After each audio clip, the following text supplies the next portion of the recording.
Gas टंचाईचा परिणाम, induction वापर वाढला.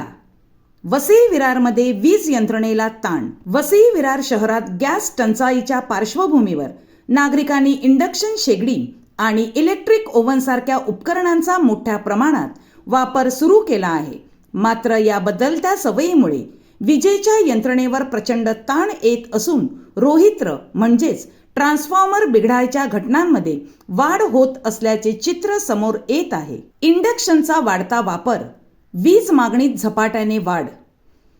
ऐन उन्हाळ्यातच विजेची मागणी वाढलेली असताना गॅस टंचाईमुळे इंडक्शनचा वापर वाढल्याने परिस्थिती अधिक गंभीर झाली आहे. महावितरणकडून घरगुती सिंगल फेज कनेक्शनसाठी मर्यादित भार मंजूर असतो, मात्र प्रत्यक्ष वापर त्यापेक्षा अधिक होत असल्याचे दिसून येत आहे. एका इंडक्शन शेगडीचा लोड साधारण 1.5 ते 2.5 किलोवॅट. हजारो घरांमध्ये एकाच वेळी वापर, परिणामी विजेचा एकूण भार अचानक वाढ. रोहित्रांवर ताण, बिघाडाचे प्रमाण वाढले. वाढलेल्या लोडमुळे शहरातील अनेक भागांमध्ये रोहित्रांवर ताण येत आहे. नालासोपाऱ्यात अलीकडेच अतिभारामुळे 2 रोहित्रांमध्ये बिघाड झाल्याची घटना घडली, ज्यामुळे संबंधित परिसरातील वीज पुरवठा काही काळ खंडित झाला होता.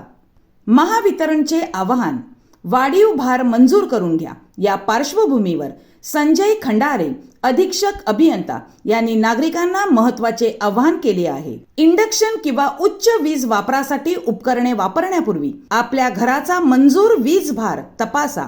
आवश्यक असल्यास वाढीव भार अधिकृतपणे मंजूर करून घ्या. यामुळे भविष्यातील बिघाड आणि वीज खंडित होण्याच्या घटनांवर नियंत्रण मिळवता येईल.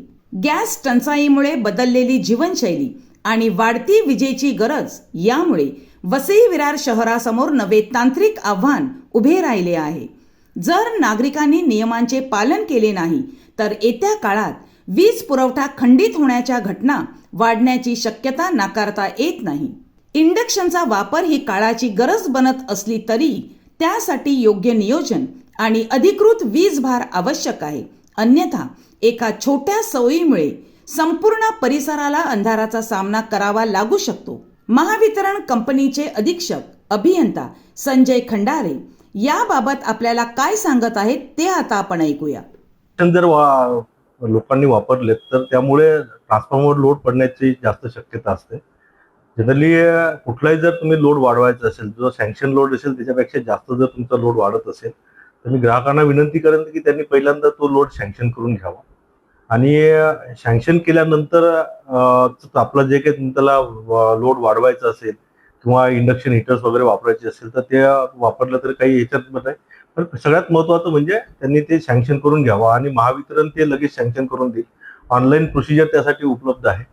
मधल्या काही कालावधीमध्ये आमच्या लक्षात आलं की 2-3 ट्रान्सफॉर्मर्स आमचे फेल झालेले होते. ते काही जिथं रेसिडेन्शियल लोड आहेत त्या भागामध्ये झालेत. त्यानंतर आम्ही तो लोड डायव्हर्ट करून ते व्यवस्थित करून घेतला. पण त्यानंतर असं कुठल्या प्रकारची घटना घडलीचं आम्हाला निदर्शनास येत नाही. परंतु जे ग्राहक अशा पद्धतीने लोड वाढवत असतील तर त्यामुळे महावितरणचं नुकसान होण्याची भीती जास्त आहे आणि त्यामुळे पॉवर सप्लाय इंटरप्शन होण्याची भीती असते. कारण हा सँक्शन लोड नसेल आणि त्यानुसार तुम्ही जो लोड वाढवला तर त्यामुळे लोड माझी सिस्टमवर लोड वाढण्याची भीती जास्त आहे. तर ग्राहकांना माझी याबद्दल विनंती असेल की त्यांनी लोड सँक्शन करावा आणि त्यानंतरच मग कुठलाही जो लोड असेल तो त्यांनी सँक्शन करून घ्यावा. आम्ही मिन टाईममध्ये काही आमच्या स्क्वॉड आम्ही तयार करतो आहे आणि हे स्क्वॉड पण आता 1 तारखेनंतर आमच्या सर्व एरियामध्ये जातील आणि ते पण अशा वेळेस जर अतिरिक्त लोड वाढ जर सापडला तर त्यामध्ये त्यांच्यावर कारवाई जी असेल महावितरणच्या नियमानुसार, इलेक्ट्रिसिटी ऍक्टच्या नियमानुसार ती कारवाई करेल आणि तसं मग त्यामुळे ग्राहकांना त्याचा फटका बसू शकतो. तर माझी ग्राहकांना ती पण विनंती असेल की आमचे जे स्क्वॉड असतील ते फिरतील आणि अशा वेळेस जर आढळला तर ग्राहकाचं त्यामध्ये त्याला दंडाची कारवाई करण्यात येईल.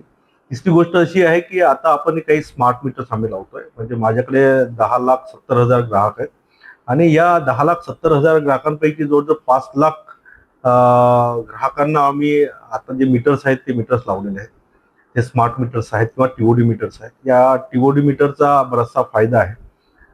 यामध्ये ज्या मीटरवर आमचे जर लोड असेल त्यांनी जर वापरला तर त्याचं लोड पण मेन्शन होतं, ते दिसतं त्याच्यामध्ये आणि अशा वेळेस त्याचा आम्ही आधार घेऊन अशा वेळेस जर एकदम जास्त लोड जर वाढलेला एखाद्या ग्राहकाचा दिसला तर ते आम्ही इथं आयडेंटिफाय करू शकतो आणि आयडेंटिफाय केल्यानंतर अशा ग्राहकांवर आम्ही इथूनच त्यांच्यावर कारवाई करू.